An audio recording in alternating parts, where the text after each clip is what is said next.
Just what is the political Islam that Austria says it's trying to wipe out? The stated aim is to counter extremism after the Vienna attack, but is it in fact going after all elements of Islamic society? Is it simply a crackdown on Muslims? This is Roundtable.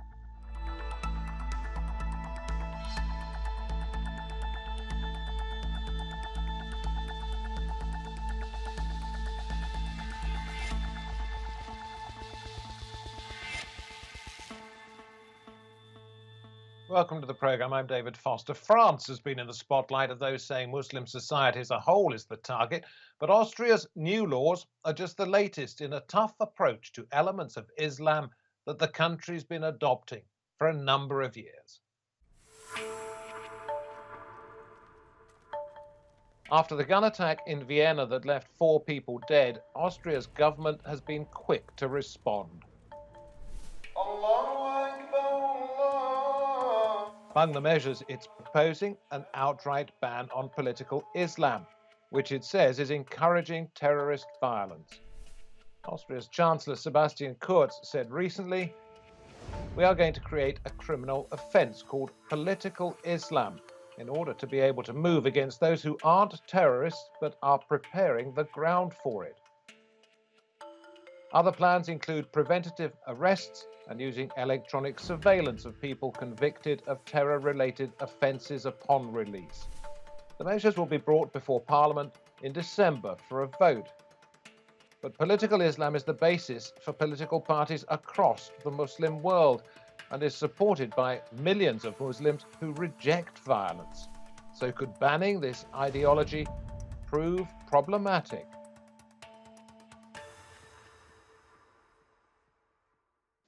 Very pleased to say that on this roundtable we head first of all to Austria, to Vienna, and welcome Farid Hafez from the Bridge Initiative at Georgetown University in London. We say hello to Massoud Shadjareh, chair of the Islamic Human Rights Commission, and then we head to Arizona in the United States. Zuhdi Jasser is there, president of the American Islamic Forum for Democracy and co-founder of the Muslim Reform Movement in America. Zuhdi, I'll ask you what sort of reform you want to see a little bit later in the program, but Farid, let me come to you first of all. What does the Austrian government mean by the term political Islam? Well, first of all, I think they don't have a definition, right? So I think very intentionally they are using a very fuzzy word, which is not really defined, which is much easier than for them to basically crack down on Muslims in general. I'll give you one example. When the Austrian government, when it was the People's Party, which is a Christian conservative centrist party, so to say, when they coalesced with the Freedom Party, the far-right party, they banned the hijab and they legitimized this initiative by saying this is to combat political Islam. They closed down mosques, which then were actually by the Viennese court reopened again, or basically never really closed down, but the court ruled that this was illegal. Also, the government said this is an initiative to battle political Islam. So well, Susan Rapp, let me interrupt here. She's Austria's Minister for Culture, says it's aimed at those who oppose our values, and she uses these words: "This clear separation between extremist Islamism and the religion itself is very important." She's saying it is only extremist this is aimed at. Well, I mean, that's what she's saying. But if you, let's say, if you ask people who wear the hijab in school, that's not extremism. If this is extremism, then a large part of the Muslim population is being criminalized as being extremist. And, you know, when the current chancellor was in power with the far right, he said, our aim is to ban the hijab in high school, in university, in public offices. He made it very, very clear. Everybody can read this. So if this is extremism, then it means all Muslims for them are, per definition, extremists. And I think that's a very problematic approach.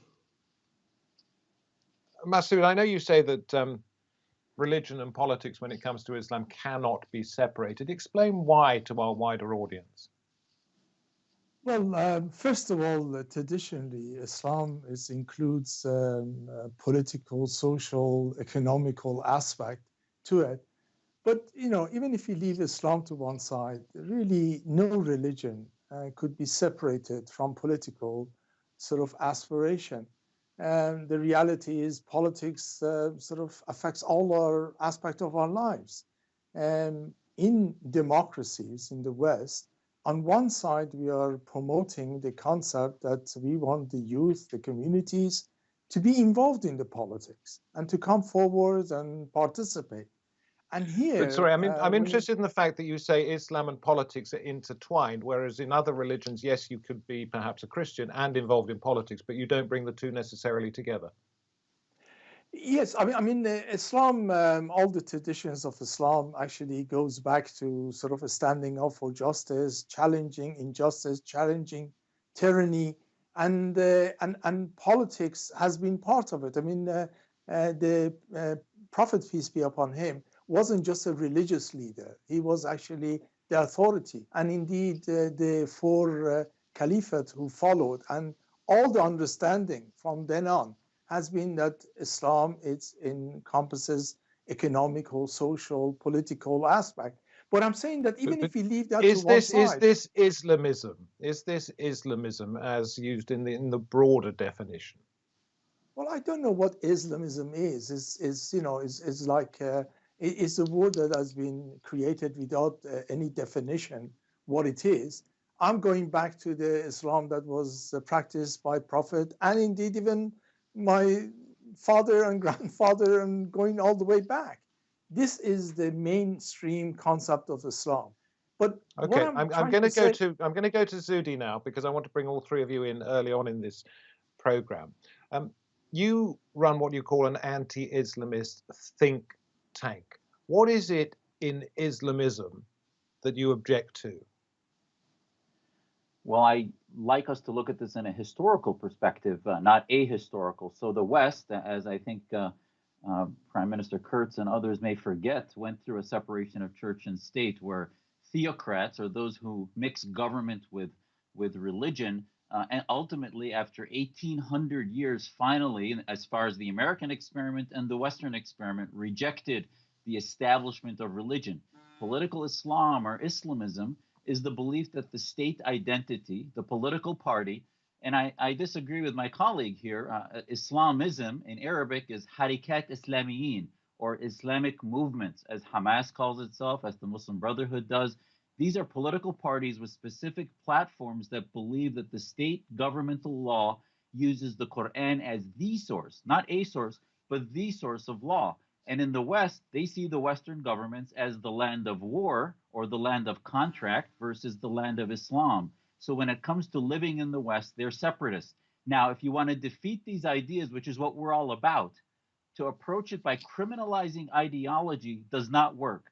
In the American experiment, we have always said the Nazi Party, the KKK, hate groups are not outlawed. We watch them for violence. We monitor them. You can't allow them to advocate open violence. But what you do is you defeat bad ideas with good ideas, with the antiseptic of sunlight.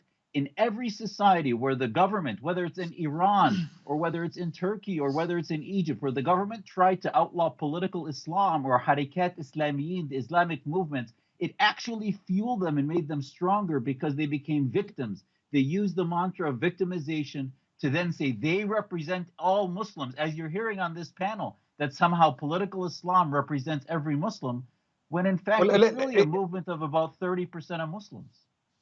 Let's go back to Massoud, and Farid, I will come back to you in just a moment. Is that right? Do you think political Islamists do try and say they represent all members of the Muslim faith, when in fact they don't?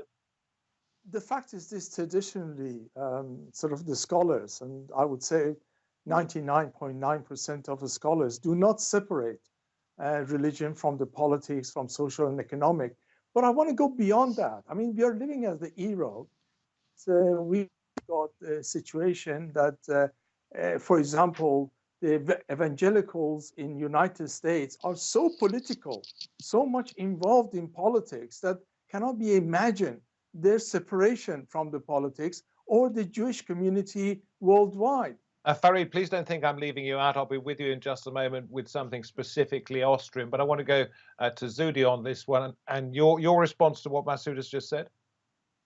It's completely ahistorical. The West's evangelical movement in the 21st century already has enshrined a government with our constitution that has an establishment clause that prevents the church from controlling government. As opposed to Islam, you have Islamic Republic of Iran, you have Islamists governing Turkey, you have the Islamic Republic of Pakistan. The establishment, that 99% of clerics he calls, which are the ulama, are theocrats who have dominated, suffocated, and prevented critical thinking and a separation of mosque and state. So the West, certainly nobody is saying that I, as a devout Orthodox Muslim, am not going to bring my values to politics. But what you prevent is a Sharia state. The identity let's not talk over one of the another. state is Islamic.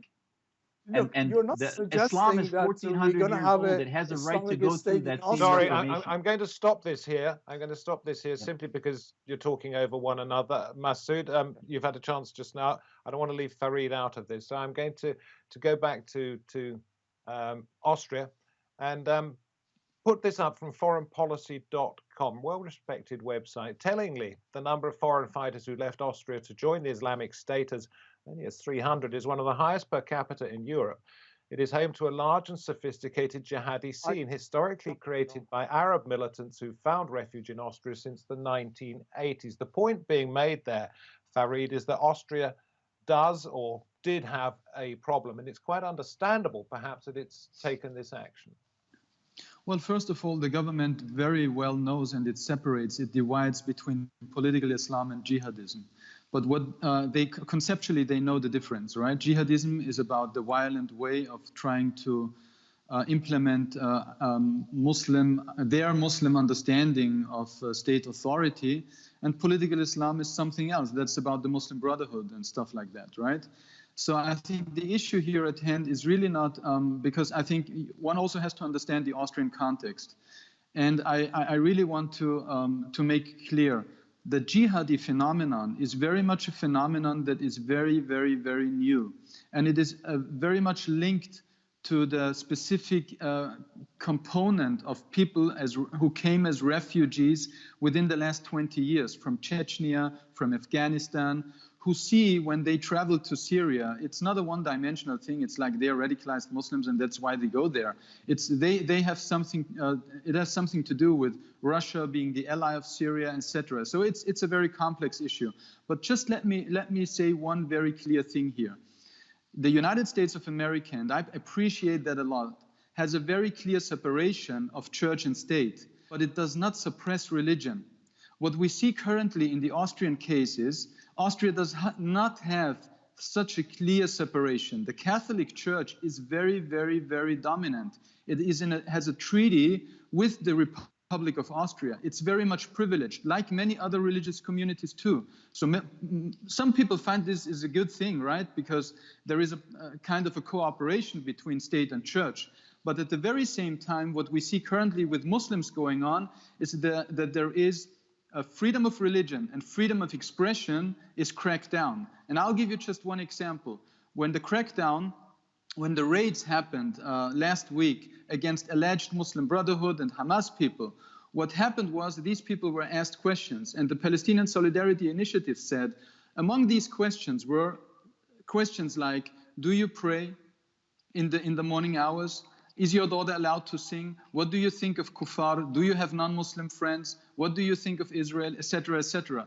So this is clearly a police going after political views, going after religious ideas. And this is not what separation of church and state is all about. We do not have I'm going to go to Massoud. I'm going to go to Massoud because I want to keep this moving around. If, as suggested by foreignpolicy.com, Austria had become a hangout for extremists, the number of jihadists, it said, per head of population, the highest anywhere, going to join Islamic State, then it was presumably correct to take some kind of action. What would you like to have seen, if not this? Well, what we have seen all around the world, including Britain, in our reports regarding Canada, US, and everywhere else, is that people who do wrong and break the law, they should be dealt with according to the law of the land. And there are ample laws, and indeed more laws have been introduced to deal with this sort of thing. the fact of the matter but is if you don't that, think the laws are strong enough and aren't appropriate, then you do what Austria has done and bring in new laws. no, new laws is fine, but do not collectively punish the whole of the community.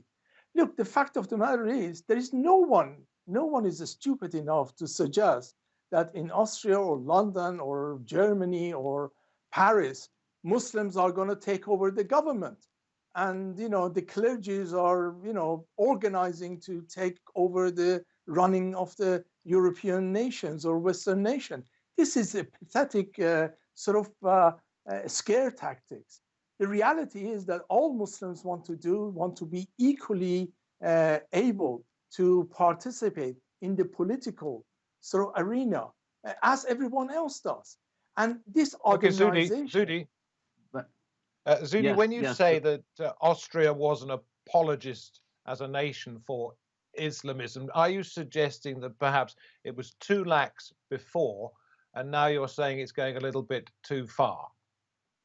Yeah, and this is what happens when you hear some of the obfuscations, denials, etc. When we as a Muslim community don't embrace Western values and begin to teach them from the pulpit, from the mimbar of our mosques, you're going to see societies that are very dysfunctional when it comes to Islam swing from embracing immigrants and bringing them in and giving them homes that our own Muslim majority countries would not give us. They gave my family freedom to practice faith that you could not do in Syria or in any of the Middle Eastern countries. And yet we come to these countries and we start claiming victimization when they start learning about the threat. And if we would recognize as a faith community that political Islam is a cancer of theocracy that is driving, and if you look in our own mosques where women are treated as second-class citizens, where we advocate for Sharia law that calls for the severing of limbs, that calls for blasphemy laws, and you see what happens with Charlie Hebdo, and you don't see any of the condemnations for the radicalization process, they're going to try to fix our house for us, and they're going to use draconian means of outlawing ideas that are dysfunctional. So yes, Austria, look at what's happening in France with President Macron. He is also trying to, in some ways, functionally represent French values, and we either need to embrace secular. Let's move it back to the other two, because I heard somebody trying to get in. Who was it? Was it you, Massoud, or you, Farid? Yes. Well, just Farid. a very short comment. I think there were a lot of generalized statements here, very stereotypical, and I won't go into detail here. But I think people are not really aware of what happened. We had the first terrorist attack on Austrian soil on November 2nd. But what the government did is this terrorist was under observation. They stopped the observation. Why? Because they were focusing on so-called political Islam. So they did not look at the jihadi threat, but were looking at so-called political Islam. Also, the Minister of Interior would not be able to deny that an informant was involved. And all of these are reasons why the government is currently heavy under pressure by the political opposition. Please, if you do speak about this case, I don't think that you have all the facts here right. And I think we should have the picture right. I agree. I find this scaremongering very damaging. The reality is that Islamophobia, an attack on Muslims and pressure to social engineer a different type of Islam, it really is taking place all over. What is this different? What is happening in Austria any different to what the Chinese are doing? To blame the whole of Muslims and indeed go further to blame Islam and try to socially engineer Islam in the way that you would never do with other religions. It really is. I'm not sure that that's what Zuhdi is suggesting. I'm pretty sure that's not what he's suggesting. No, but let's give him the chance. Let's give him the chance to come back at this point. Massoud, please.